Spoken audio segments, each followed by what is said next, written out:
аеробиката, хореографията, специфична за аеробика, тук отсъстваше.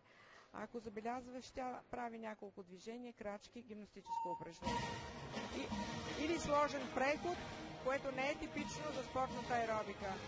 Аз точно това ми направи впечатление, че все повече се виждат в съчетанията аеробните елементи от гимнастиката, акробатични, имам предвид флик-клаци и салта, което доскоро не беше допустимо в аеробиката. Това не е ли някакъв опит този спорт още повече да се легитимира като гимнастически?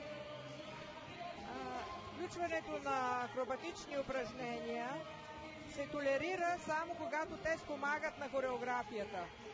Самоцелно изпълнени акробатични упражнения не са желателни.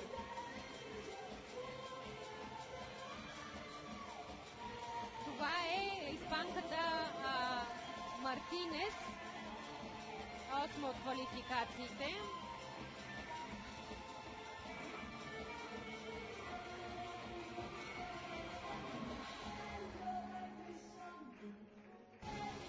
Ето акробатично упражнение.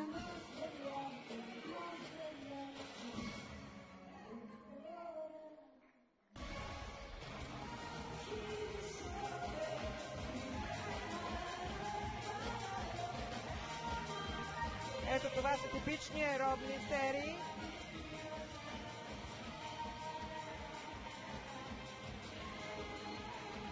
Също и тук.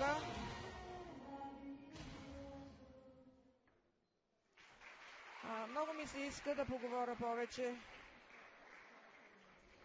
2800 за втората румънка. Да.